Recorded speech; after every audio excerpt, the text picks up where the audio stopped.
bagging and sterilization. So, pupunta na kami ngayon sa aming growing house. Time check. It's 7:10 a.m. Kasama namin si Baby.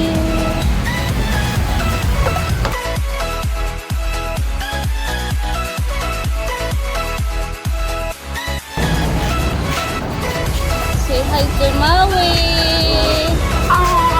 Oh. Later. So dito kami nag-i-sterilize ng fruiting bags. Sa ngayon, 2 drum po muna ang ginagamit namin. Sa isang drum, nasa 130 fruiting bags ang kakasya. So nasa 260 fruiting bags ang ma-sterilize namin sa isang araw. So dito naman tayo guys. Dito ang aming mixing area. Siguro nasa 514 bags ang kaya sa isang batch ng fermented substrate. Ipapakita ko naman sa inyo ang aming maliit na growing house.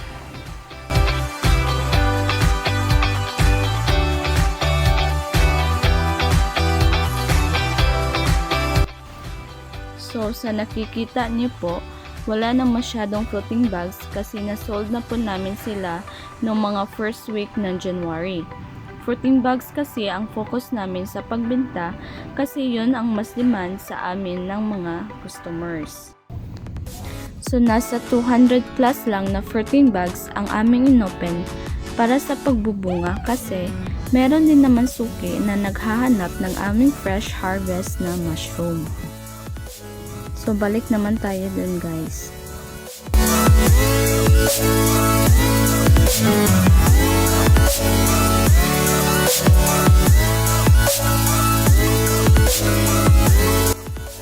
So, prepare muna natin ang ating paglulutuan.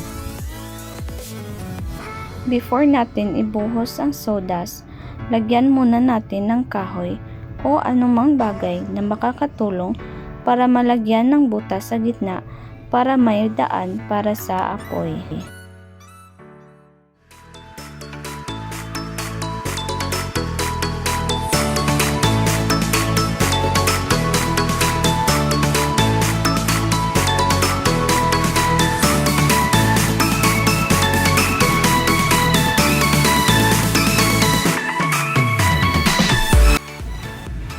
Dapat natin lagyan ng sawdust ang paglutuan natin para makasave tayo sa paggamit ng kahoy. Kasi makakatulong ang sawdust para ma-maintain ang init ng apoy. Pag dry ang sawdust, maaari natin itong buhusan ng tubig para mas makompress ng maayos. Tansyahin lamang ang ibubuhos na tubig. Pero sa amin guys, since meron naman kaming basang sawdust na nabasa dahil sa ulan, so yun na lang po yung ginamit namin pangdagdag para mas maging basa yung sawdust.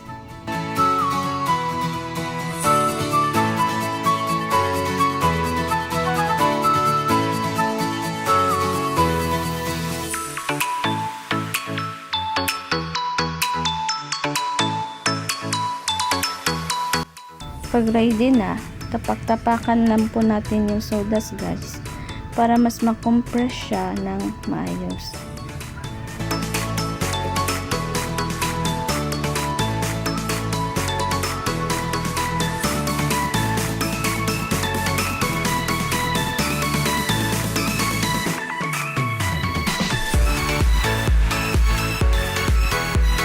So, pag na-compress na natin ng maayos, kunin na po natin ang kahoy sa gitna at ayusin din po natin ang butas para sa paglalagyan ng kahoy sa ilalim.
Pag ready na ang drum, huwag po natin kalimutang lagyan ng sako sa gilid para hindi masunog ang fruiting bags pag dumikit ito sa gilid.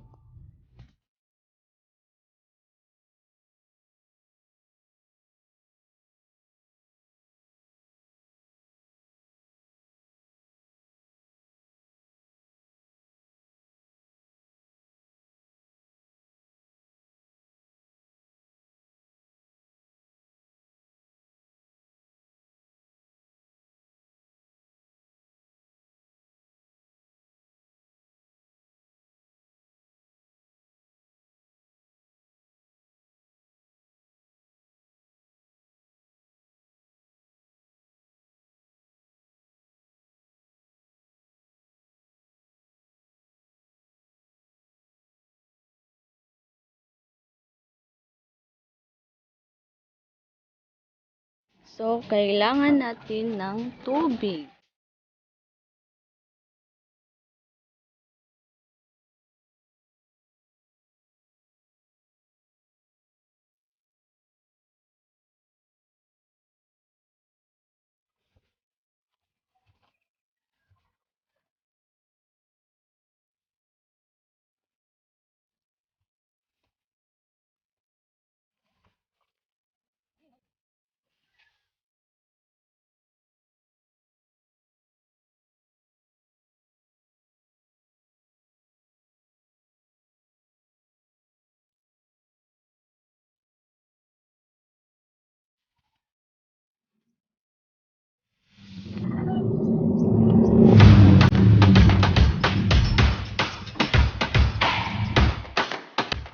Pagkatapos ay pwede na itong takpan at maaari tayong gumamit ng mga recycled materials na pantakip kagaya ng cellophane or trapal.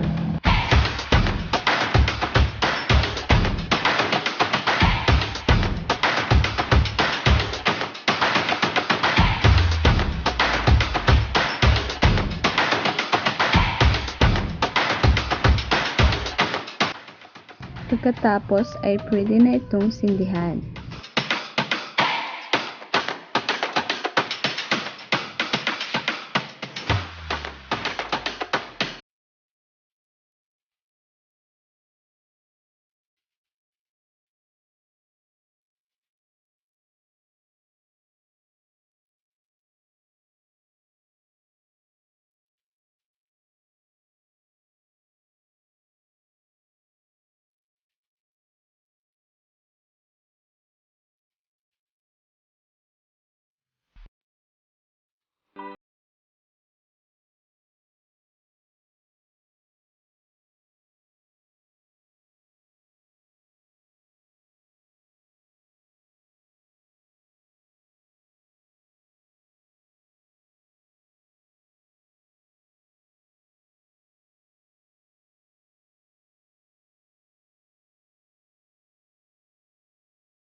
Maintain lang po natin ang apoy hanggang 6 to 8 hours. Importante na bantayan natin na hindi mawala ang apoy sa loob ng 6 to 8 hours para maiwasan ang contaminations.